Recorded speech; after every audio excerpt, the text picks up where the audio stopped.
We're just a minute after. I'm going to get us started. And first of all, I'd like to welcome everyone here today.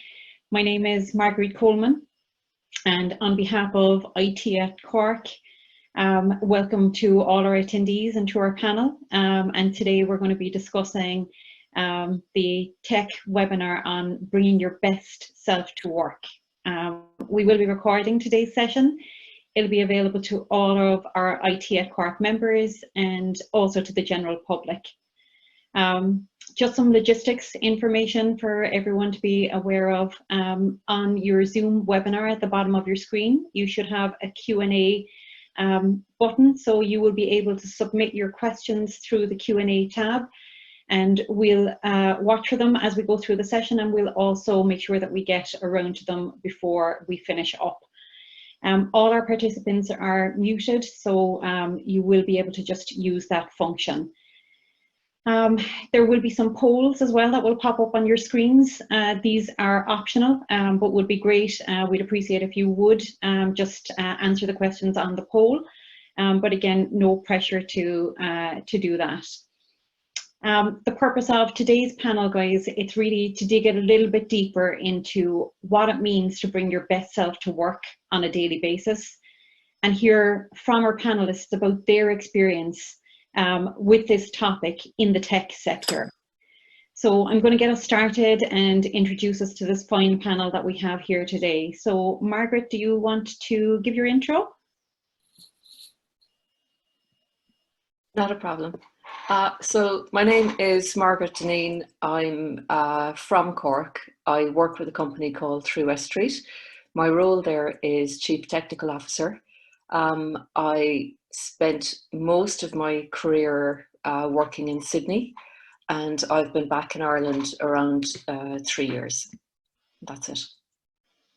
That's great. Thanks, Margaret. Kieran, how about yourself? Hi, yeah, Kieran Ryan here. I work in IBM. My role is around product management, partnering with customers to understand their requirements and trying to figure out, can we solve problems for them? So glad to be here. Thank you, Marguerite. Thanks, Kieran. And Yvonne, finally to yourself. No bother.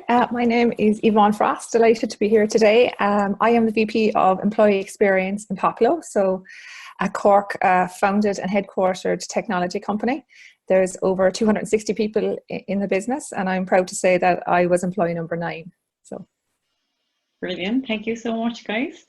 I'm going to get us started, with some maybe very basic questions, just to kind of level set everybody. Yvonne, I'm going to come to you first, and really just to ask maybe probably the most basic question for people when they think about their best selves. But you know, what is a personal brand? Or what does that mean to you?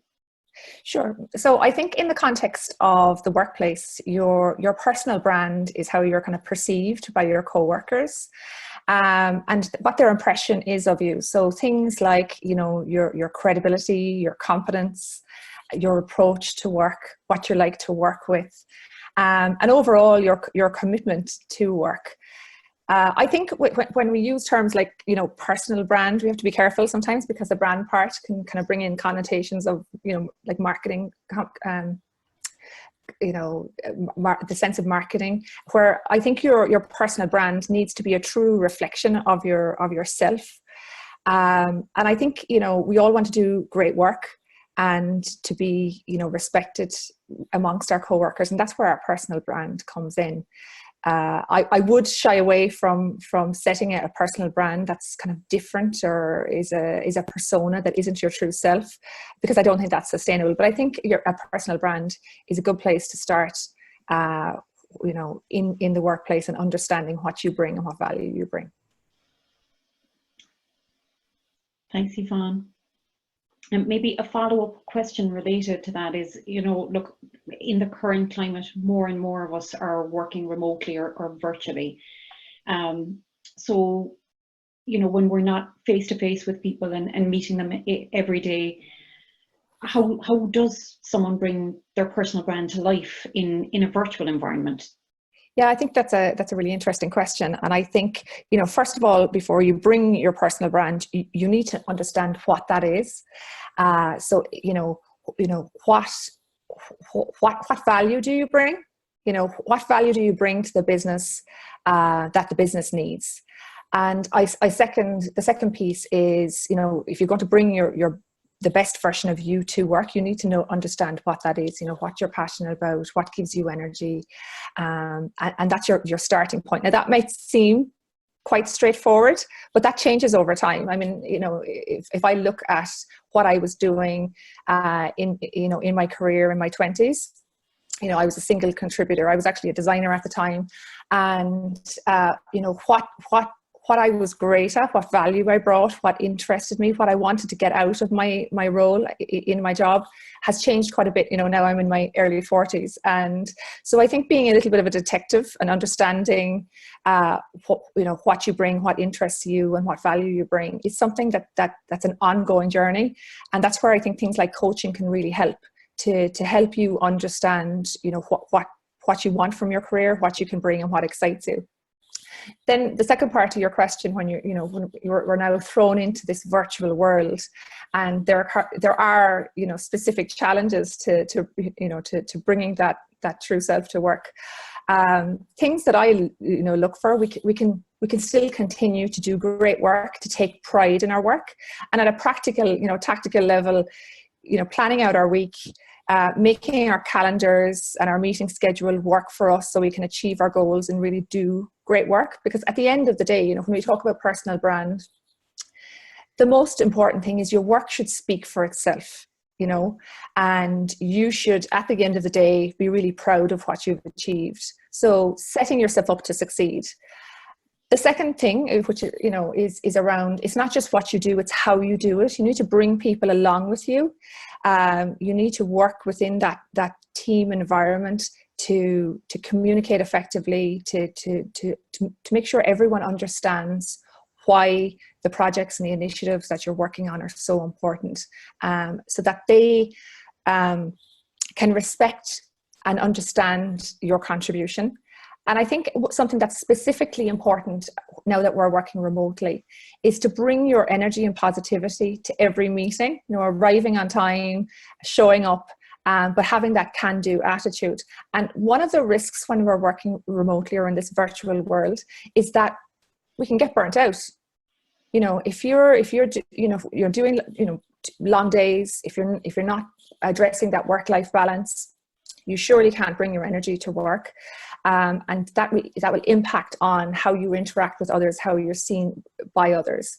And I think the last piece is taking the time to help others, to help your co-workers. Everyone has unique challenges at this time, and definitely when we're working virtually, take the time to check in with others and demonstrate your leadership.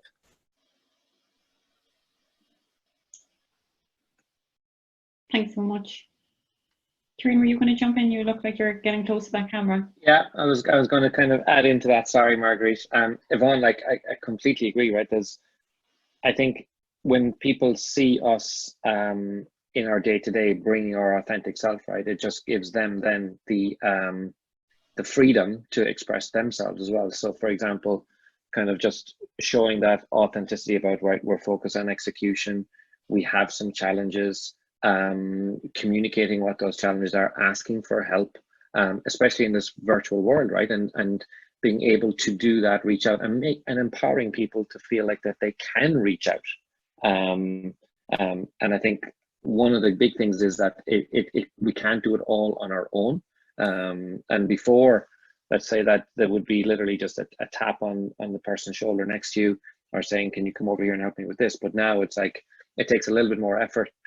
It's interfering directly maybe in some of you don't know what they're doing if they're not physically with you next to you at the desk, but instead they could be dealing with maybe some childcare issue, etc. So it's just making sure that people feel comfortable to reach out. And then when we get contacted, or I would hope that the person I contact approaches that in an open manner, that they're open, they're not closed. And I think all of us can practice being more open as well, and just looking to be able to support our colleagues and our teammates. Fantastic, thanks, Kieran. Kieran, I'm going to stay with you just for a second, and again, it's related to the current environment, and we've got the 2 meter social distancing in place for everybody. So I'm not sure if many of our lifts around Cork allow us to have more than 2 people in them at the same time. But when we talk about personal brand, or when I've had people talk to me about personal brand, they've also are always recommended, you know, you should have an elevator pitch. You know, with, again, in this virtual world, you know, we're not riding physical elevators, but do we still need an elevator pitch? Yeah, I really think so. There's I compare it to, let's say, us all here working mostly in IT companies, right? We can't go on planes anymore. We're not probably welcome inside in our customers' offices anymore. And we would have always had the chance to kind of meet and greet and have that FaceTime and maybe go for lunch with our prospective client. Whereas now, it is now all digital. So like lots of companies are completely now focused in terms of when the customer comes into that first page, can I give an experience through that about who we are and what we do? And I think it's exactly the same in terms of us as individuals. So again, we would have had that elevator pitch, we would have had those few minutes to shake hands, not anymore. So I think it is vitally important that we get across that point early on in some of these conversations. And one of the key things for me, I think it's about articulating in the first minute or so to the person that we're speaking with. It's about not necessarily my title or my position, but it's what I do, and to your point, Yvonne, about what value that we're trying to bring day to day. So I think it's like, for example, I work with clients to do this is much more impactful in terms of that elevator pitch, and the person immediately gets an understanding. Well, okay, I've got that. I now know why that person's here. I now know how maybe they're going to help me. Let's listen to them. And then you open up the next 30 minutes of conversation, hopefully. So I think it's vital.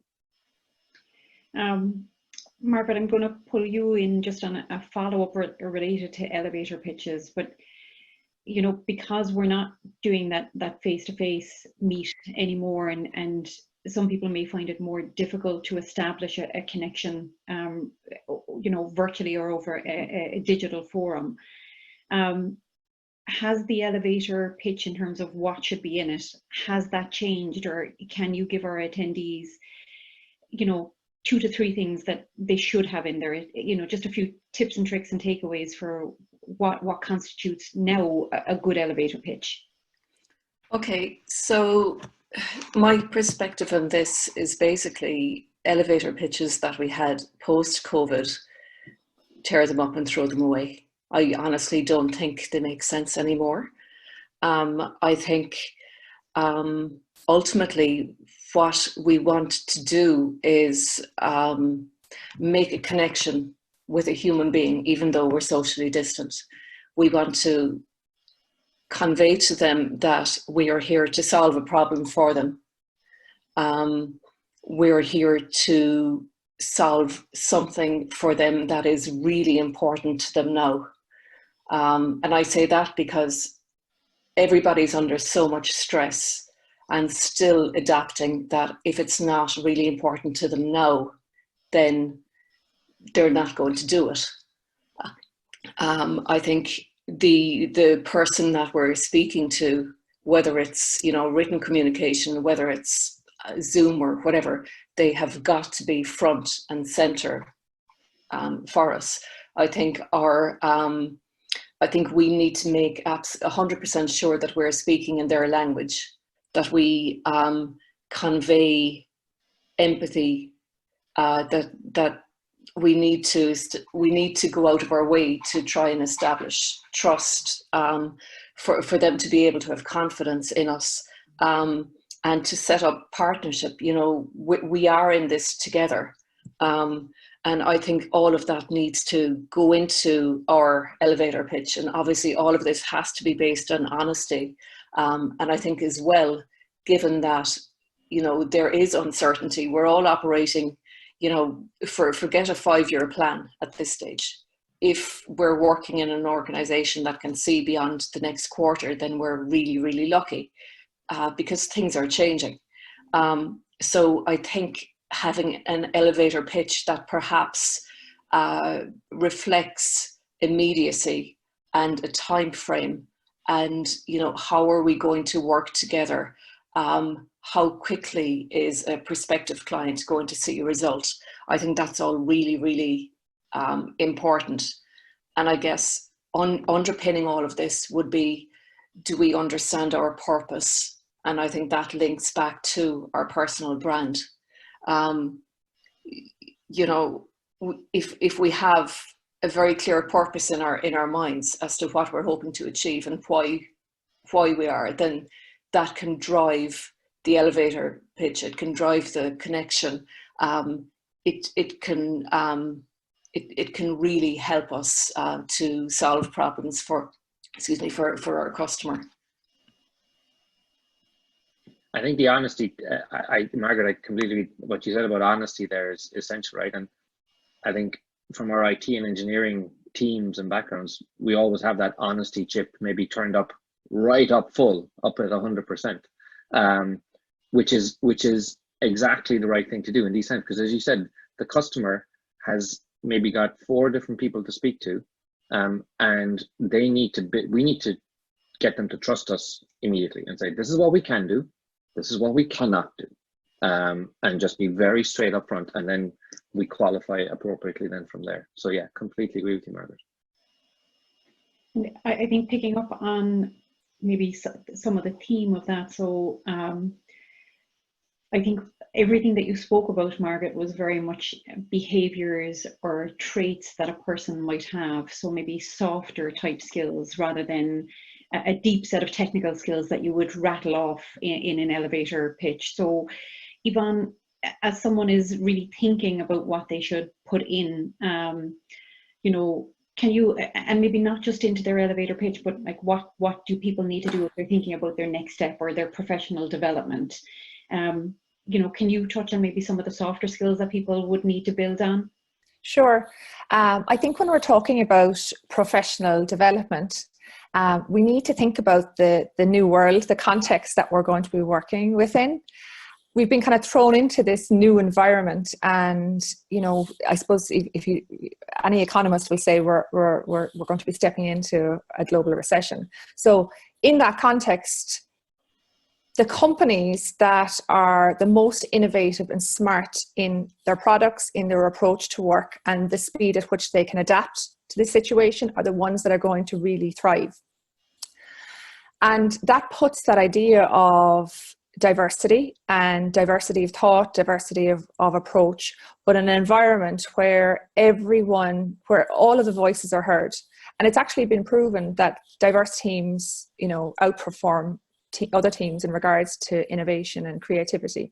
So you can see that's putting it front and center. So then if we take a step back to our own personal development, how do we perform, and what soft skills do we have that we can get the best out of people around us? So it's going to put things like our ability to communicate, our emotional intelligence, what Margaret was referring to there, empathy, or seeing the world from someone else's perspective, self-awareness,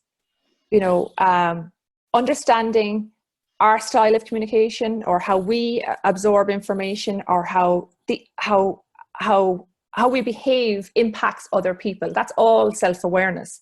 And if we're going to build teams where people where every voice can be heard, where every idea can be heard, and where we can adapt and work really quickly together, they're the things, particularly around self-awareness, we need to start within ourselves to understand our approach. And also, how tolerant are we to people who take a different approach?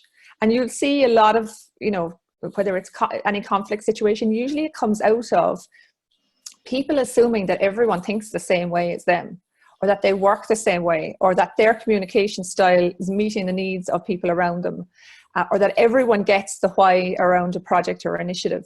So I think those soft skills, obviously the technical skills everyone understands, that's very important, but getting people working together to drive businesses forward, and innovation is going to be key.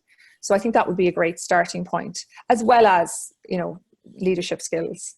Not just leadership skills in the traditional sense of leading a group of people, but there's leaders throughout the business, whether they're the leaders with the technical knowledge, where they're the leaders around, you know, creative or new ideas, and bringing everyone together. Thanks, Yvonne. We've had our first question in. So thank you to the brave person who went first. And just a reminder that attendees can submit questions into the Q&A at the bottom of their screen. So the next question really talks maybe about where people can get help. So we've spoken a lot about what you can do for yourself. So the question is, do you have any advice on how you can go about finding a coach or a mentor? So Margaret, I'm going to come back to you with that one, please. Okay, so when I think about the places I've worked up to now, when I go for an interview with a company, as far as I'm concerned, I'm being interviewed by a prospective mentor. So during the interview process, I basically, you know, I try and be as honest as I can and just find out how that person interacts with me. Because if I end up working in that company and reporting to this person, then the person I report to, I would view as a mentor. If I'm in a company and if I'm looking for someone to mentor me, then I suppose, well, I think there are two different ways of looking at this. There's on a good day when the company is doing really, really well, and we've just gotten funding and, you know, we hit our quarterly targets and all of that, then, you know, I might choose a mentor, or I guess it might be a mistake for me to choose a mentor based on how people behave at that time. I prefer to choose a mentor based on how people react when they're under pressure, when the company is under duress, and based on what I believe their thought process is. Anywhere I've worked, I've always been comfortable saying to someone, look, I'm in this situation that I'm finding difficult. I don't have the answers. Can you give me guidance? So I think it's important to look, first of all, within your workplace and find someone who behaves in a way that you admire when they're under pressure. If you can't find it within your workplace, well, I think that's a shame, but there is a much wider community, you know, with, I guess there is, you know, like in the software testing space, there is a very, very supportive community. In the dev space, there is a very supportive community, and there are coaches and there are people within that community who I have found are very, very willing to give up their time in order to answer questions and give guidance. So there are the different places that I would suggest approaching. Kieran, maybe have you had more than one mentor, you know, in the past? Should people have more than one mentor, and does a mentor actually have a shelf life? So yes, I have had more than one mentor. Why?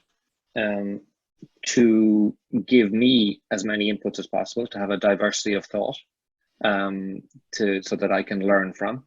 And I think, yes, to your point, your question about shelf life, yes, and it's not an ages thing, but let's say someone is coming close to the end of their career, perhaps. It happened in a discussion I had with a colleague outside of this country, but last week, where they suddenly found themselves with 4 very strong mentors that were all suddenly no longer in the organization, 3 through retirement and 1 moving on.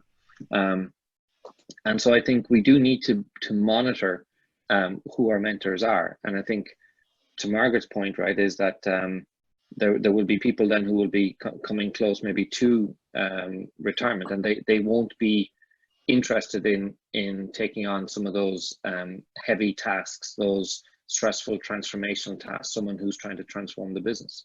So I think we always have to be looking at our book of mentors, and a pipeline, have a pipeline of mentors there. But I think equally, if we are acting as mentors ourselves or as coaches, I think we gain hugely from that as well. So the flip side of that is, I'm only valuable for so long in mentoring a person. I can only give so much. It can't become repetitious. It shouldn't be repetitious. And so I would often encourage my colleagues to say, it's time now actually to maybe look at broadening your horizons and looking for maybe another mentor somewhere completely else in the business. So yeah, I think, yes, they have a shelf life, unfortunately. I personally would say that I'd have a shelf life as a mentor. Yeah, have 2, 3, 4, and have as a diverse set of inputs as you can possibly get your hands on. Fantastic, thanks, Kieran. Yvonne, another question that's come in that you might be able to give some guidance on is, do you have any advice, or sorry, what is the difference between a coach and a mentor? Sure. So what a mentor is someone who has an area of expertise that you want to gather that expertise from. So usually they're someone who's been on the journey you're about to go on, and they have the knowledge and experience of it.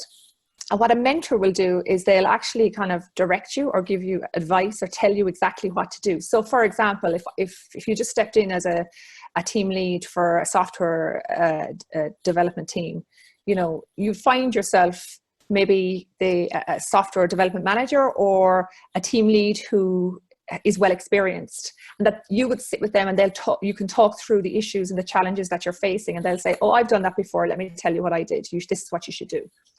A coach is something very different, but often you'll find that mentors use coaching techniques, so they'll mentor and coach. But what a coach does is they'll sit with you and they'll create an environment, a safe environment between the both of you that allows you to reflect and to find the answers to the problems yourself. You know, typically, you know, a coach shouldn't give you the answers. They should question you and ask questions that lead you to the answers. And that's very powerful because it builds your confidence. It makes you think, but also particularly around personal development, often the answers to those kind of questions can only come from within you. And you'll have these kind of epiphanies when you work with a coach that can transform your career and actually probably transform your life. So they're two very different things, but often they get blended together, where a mentor can use coaching approaches and a coach can use mentoring approaches. It depends on what you're trying to achieve.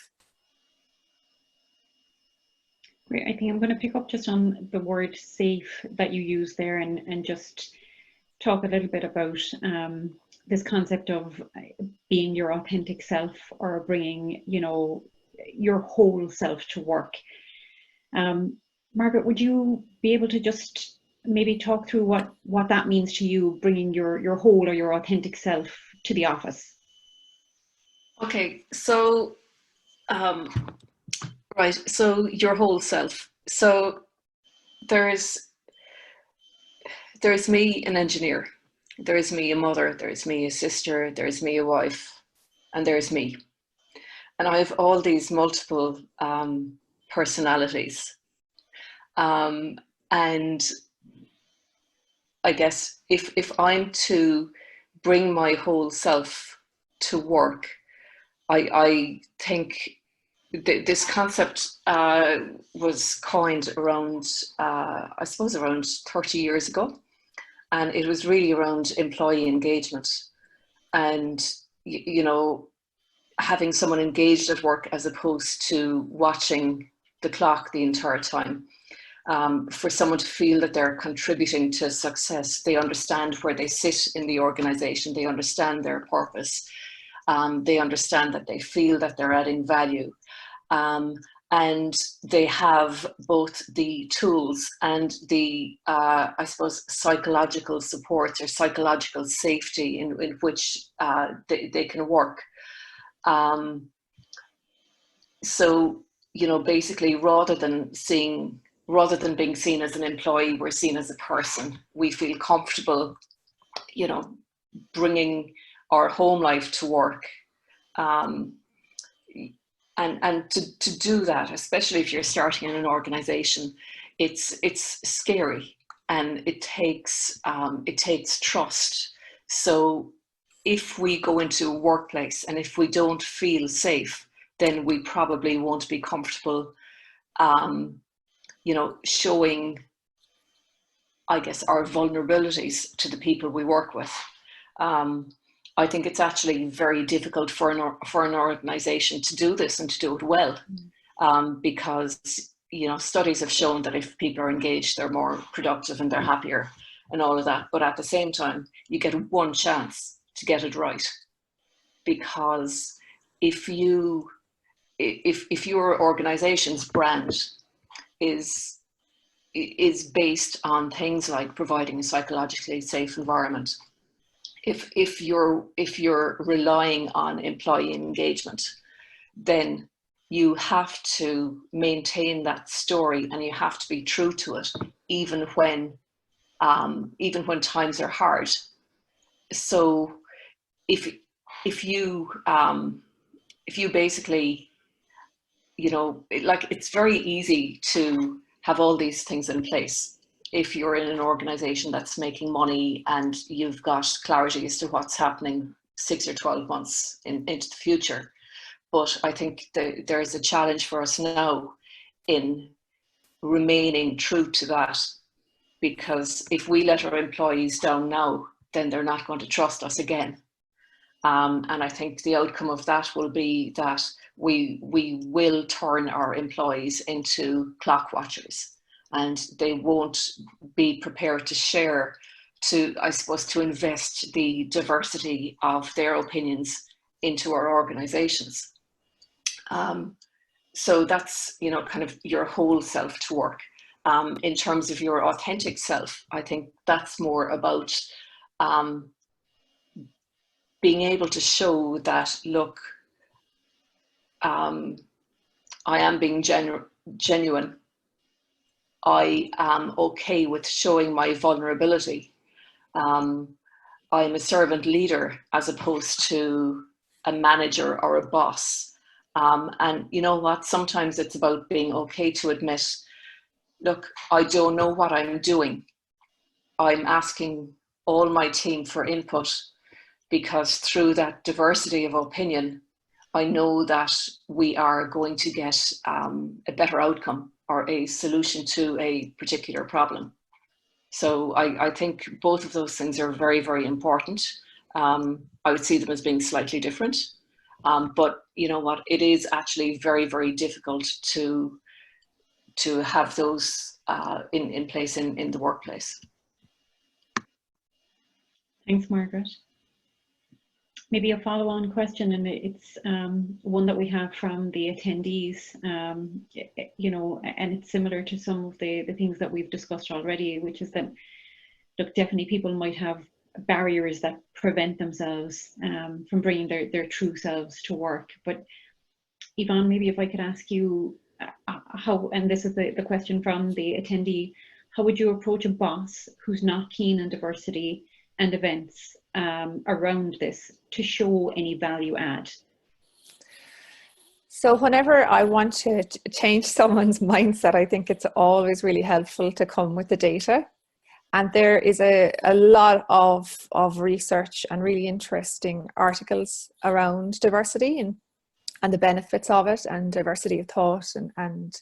I know that Harvard Business Review have really some interesting articles I was reading in the last couple of days. So I'd start dropping in the knowledge, the data, so that they can see the value. I think, and it depends on I suppose, I almost think it's tragic if people can't see the value of it, but it is, you know, trying to influence and inform and share that information. And I don't know, it seems odd that someone couldn't understand the value of that. So you may not be able to shift their thought or their thinking, but there is a lot of value to that. And, you know, that diversity of thought and Margaret mentioned there the idea of psychological safety within teams, so that people can be their true authentic self and bring their, you know, if they do think a different way, or if they approach something a different way, or they have had an experience in their background from, you know, from their career that they need to bring to the table, it needs to be a psychologically safe environment. So maybe a starting point is looking for that person, you know, looking at the approach to work within their teams, within their business, and seeing if they can create a shift there. But as I say, I'd always come with the data and the research first before I change opinions. Kieran, I'm going to jump to you, because I know you mentioned product management and dealing with clients and things in your opening. But I think in the tech sector, a lot of us are working either with clients internally or externally with customers.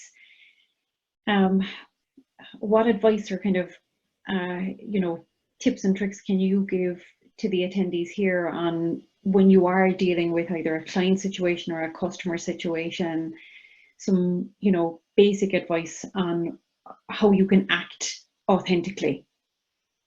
Yeah, and I think one thing that stuck with me before is to kind of walk in that person's shoes, and Margaret put it very well earlier on, right? Which is the particular person that we're standing in, or virtually in front of on the screen, has a problem. They're not doing this as a kind of a research project. They're looking to have something solved. They need some input or maybe some data to be able to help them. So I think we have to walk in their shoes, and then very, very diligently and honestly make sure that we tell them, as I said before, kind of what we do and what we do not do, and we don't want to waste their time. We'll actually I felt the acknowledgement back from clients and from customers before when we do that. They kind of say, okay, this is a breath of fresh air. We've been able to move on. Yes, you can do this piece, thank you. I'll now go and find out if I can find a solution to that other part. And it can all be done in 5 or 10 minutes. If we think about just the day-to-day stuff, right, as well, like, again, the old style meetings, right? You come with your PowerPoint, or you come to chat to someone. Now it's about showing them running code. And I think a lot of us in our companies today, we're used to now the playbacks that we do to each other. And again, to the point of that safe place, right? We do those playbacks where a person's coming with their code, and it is that safe place where they get the feedback and say, okay, this is my challenge now. Tomorrow, this is what I need to fix next. And that people are starting to feel very comfortable in being able to describe, this is where I'm blocked, this is where I need help. And I think customers are thinking that way as well. And we need to be like that in front of customers too. Show them as opposed to tell them in that first few minutes, so we can actually be able to kind of give them the confidence that, yeah, we know what we're talking about. We have empathy to your problem. We think we understand it. We feel we can solve this bit. And I think that's, for me, is kind of how we bring our authentic self to some of those meetings. Key to it though, and I found this myself in these new things. We had to have a 6-hour session. The customer wanted a 6-hour meeting to go through an RFP response, and we went, like, we'll fall asleep. How many children were going to end up walking in on that session, for example, right, with all the screens on everywhere? So we went back to the customer. We explained to the customer, look, we think it's better for you and us if we split this over 2 days, 2 3-hour sessions, and we just literally did a week of dry running. Prepare. And then we were able to weed out all the waffly spin talk and get straight into the detail that the customer wanted. And we kind of got it out of our system in the dry running, and we went straight into what the customer wanted to talk about in those shorter sessions. So again, but we were authentic back to the client, said, we're going to struggle with the 6 hours of session with you. So I think we just have to be straight up and honest in these times, because again, walk in their shoes. They're under pressure to solve problems in their own companies today. And so we have to appreciate what that feels like. And sometimes as well, Kieran, I don't know if you find this, but there is so much uncertainty that even if we say, okay, this is what we can do, this is what we can't, what you're asking is slightly different, but we've done something along the lines of what you're asking for. We've done that before.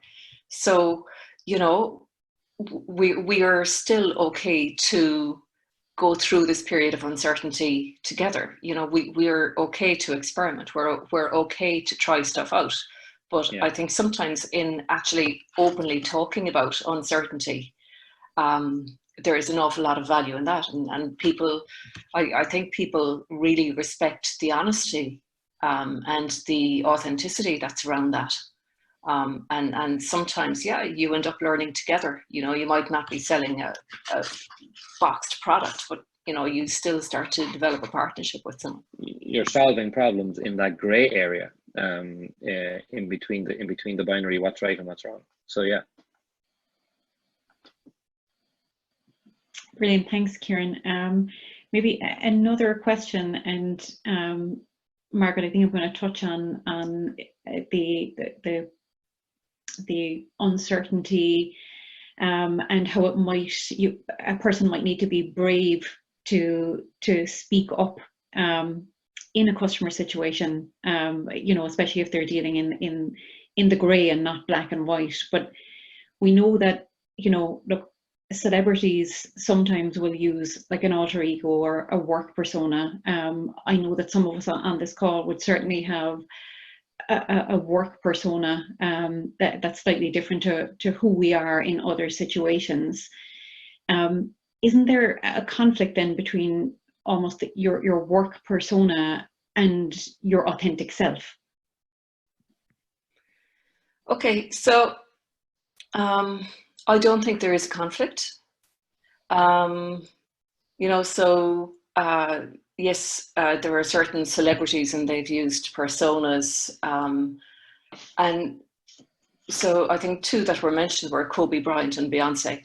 Mm-hmm. And Kobe Bryant, he developed this persona to help him maintain his focus when there was, you know, when there was a lot of things going on for him in his personal life, and he felt that he couldn't maintain focus to do his job while his personal life was so big.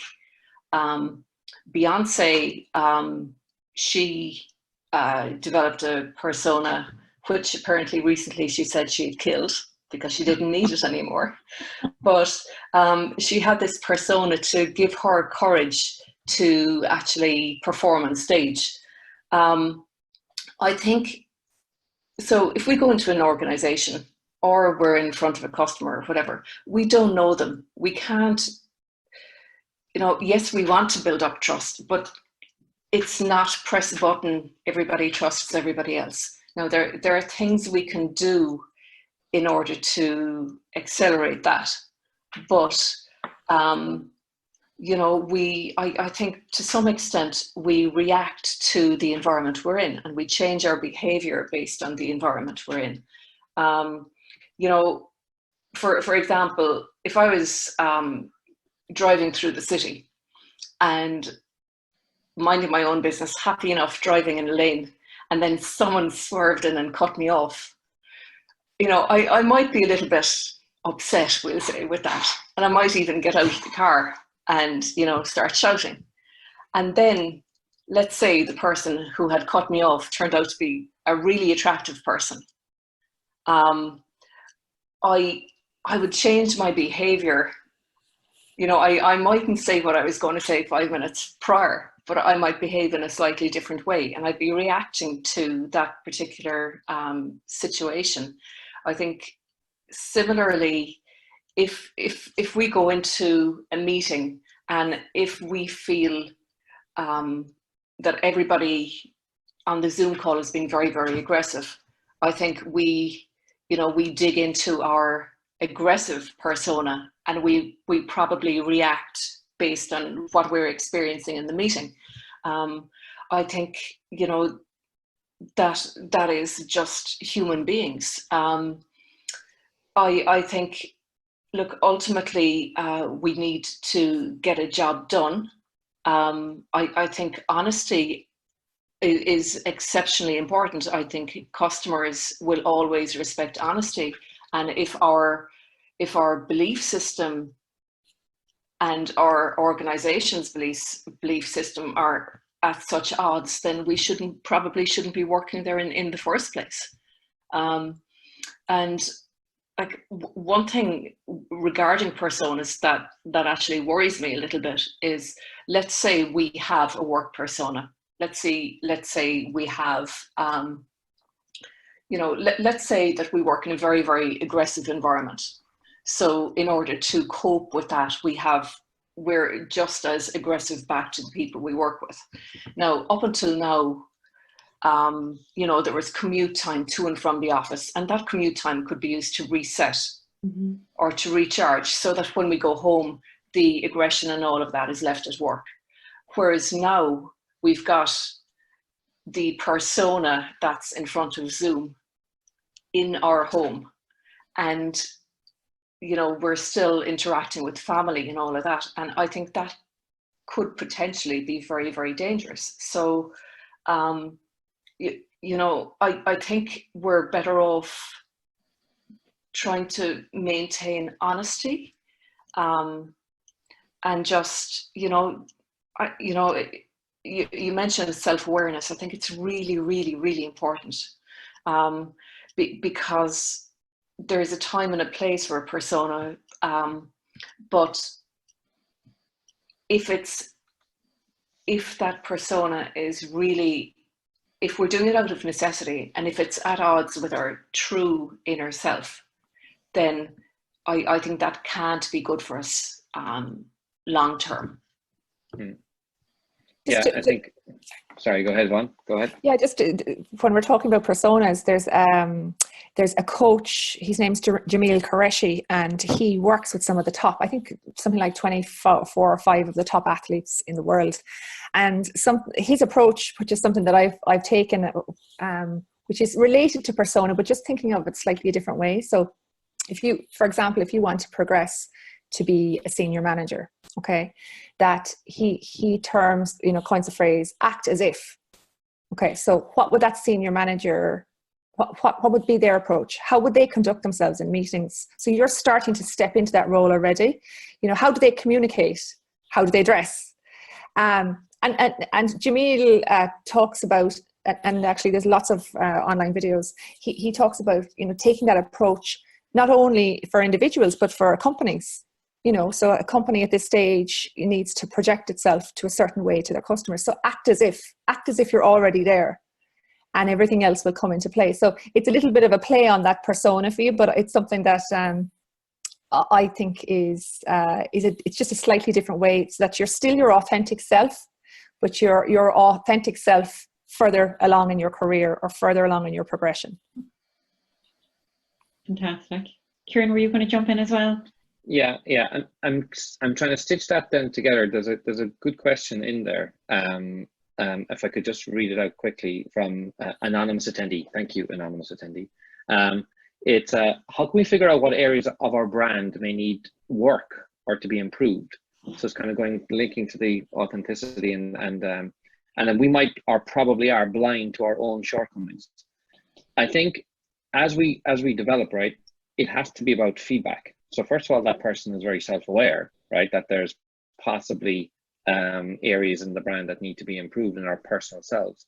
But I think feedback, being able to deliver honest feedback, is a very valuable skill to helping ourselves and our teams, and to put the spotlight back on ourselves.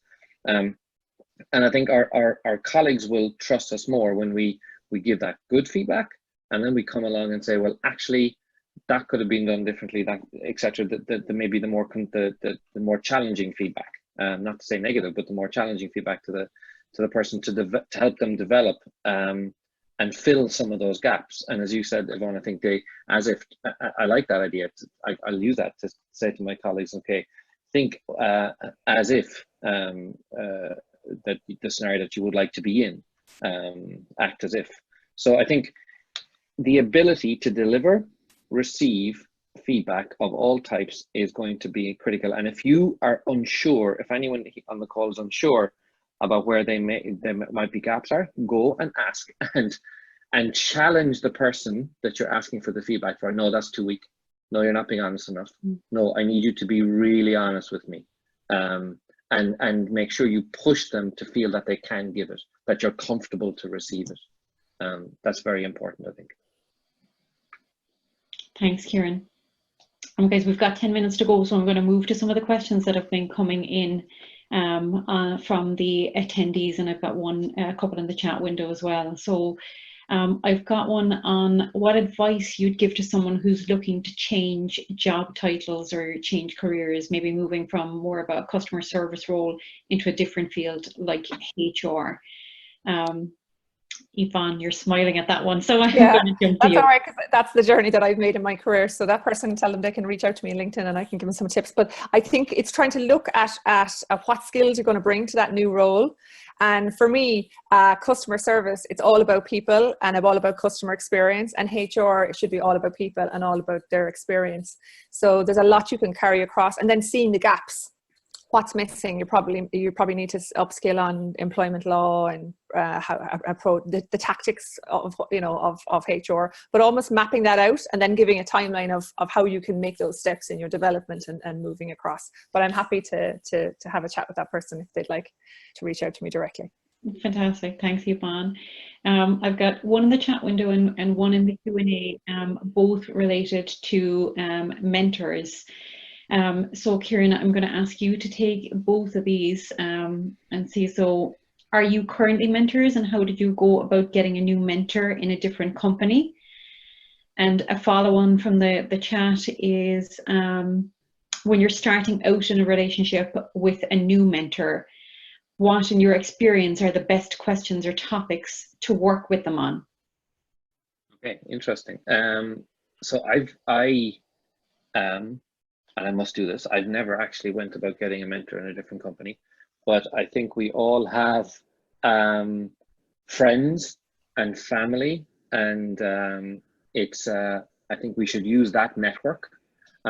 Or another route actually would be to ask maybe an existing mentor to say, can you recommend somebody from your peer group or in another company that maybe you've just come from that I'd like to be able to kind of, so yeah, use the network.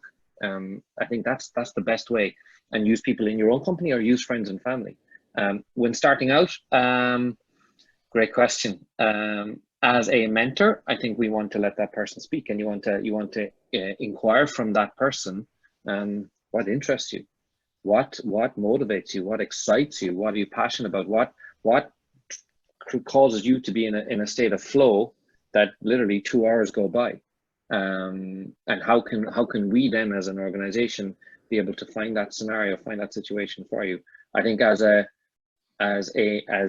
mentee to my mentor, I think it would be some open-ended questions. Say, tell me how I can maybe to progress, and I really like your role. Tell me how you got there. I think it has to be very open at the beginning. Thanks, Kieran. Just a follow-up question that's not on our Q&A, but if people are joining sessions like this, maybe to expand their network, especially virtually, and someone feels a connection with a panelist or feels like, there's definitely, they have expertise that I want, is reaching out on LinkedIn a suitable way to try and look for a mentor, or do you feel that you have to have some sort of relationship, rather than almost a cold call for a mentor?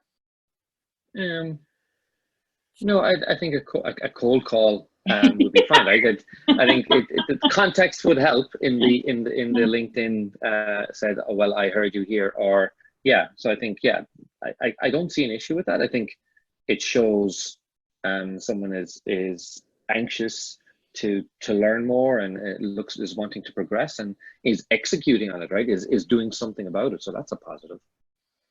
Brilliant, thank you. I'm going to ask the next question, Margaret, to yourself.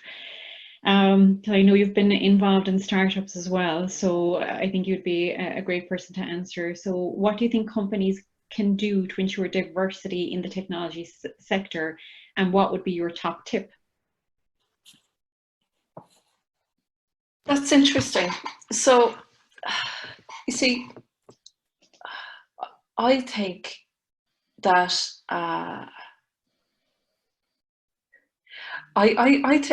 okay, I'll be honest. One thing that I have a problem with is the fact that inclusivity is, it's a new, it seems like a new thing. Whereas I think inclusivity should be there by default. I think diversity should be there by default.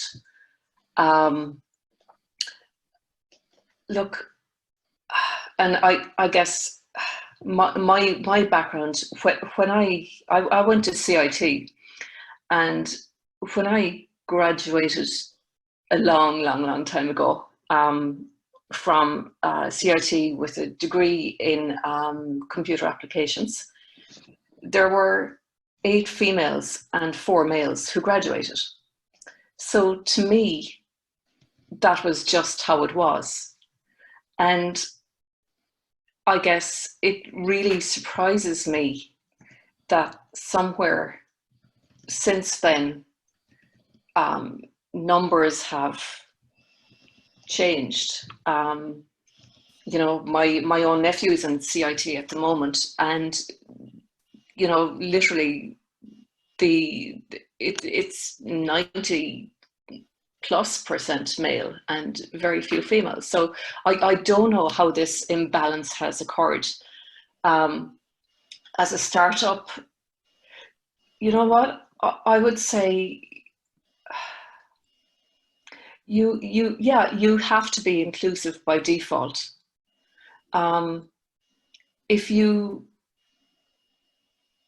If you get in a CV for a role in your startup,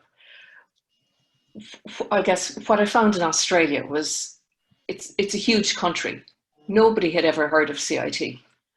Some people had heard of Cork purely because of the Blarney Stone, but it was very much, look, we don't know where you're from. We're going to give you a go. Just be honest with us about what you can do, what you can't do, what you think you can learn. Let's give it a go together. If you're a good fit for us, if we're a good fit for you, then you know, that'll be great. And if it's not, then so be it. But I think that attitude of being open to give people a go, you know, almost like if you get in a resume, hide the person's name, hide where they're from, hide where they went to college, focus on them and their skills, their attitude and their aptitude.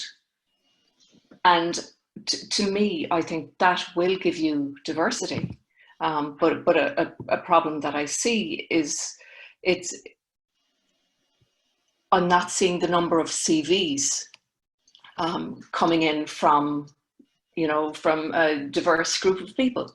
So, you know, how can you practice diversity if the people aren't in the workplace with the skills that you want? I think it's a real challenge.